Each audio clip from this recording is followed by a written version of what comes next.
A meteorologist in Florida just went on live TV and said, we might not have enough data this year to predict hurricanes in time to warn people. Just watch this clip. As you've grown accustomed to my presentations over my 34 years in South Florida newscasts, confidently, I went on TV and I told you it's going to turn.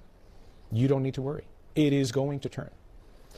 And I am here to tell you that I'm not sure I can do that this year because of the gutting, the sledgehammer attack on science in general. Let's talk about the federal government cuts to the National Weather Service and to NOAA. Did you know that Central and South Florida National Weather Service offices are currently basically 20 to 40% understaffed? From Tampa to Key West, including the Miami office, 20 to 40% understaffed. Now, this type of staffing shortage is having impacts across the nation because there's been a nearly 20% reduction in weather balloon launches that carry those radiosondes. And what we're starting to see is that the quality of the forecasts is becoming degraded.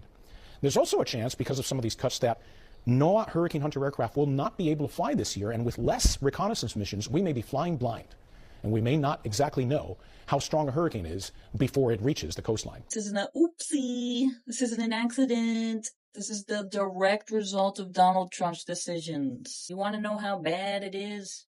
Trump's hand-picked main FEMA guy, the actual head of FEMA, walked into a meeting and said, wait, the U.S. has a hurricane season? Like it's a pop quiz. Like this country doesn't get absolutely wrecked every damn year. And don't tell me he was joking. We all know he wasn't. That's who's in charge of saving lives when disaster hits.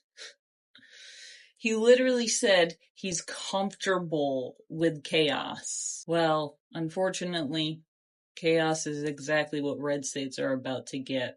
Florida, Texas, Alabama, Louisiana, all the states that scream freedom until FEMA doesn't show up.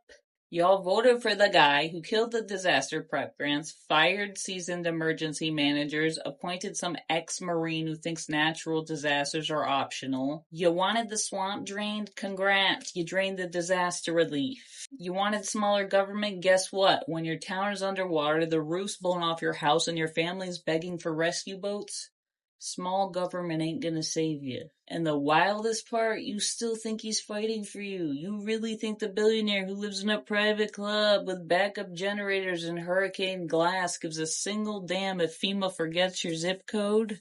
When will you regret your vote? When your house is underwater and nobody shows up to help you? Is that the only time you'll care, when it finally affects you?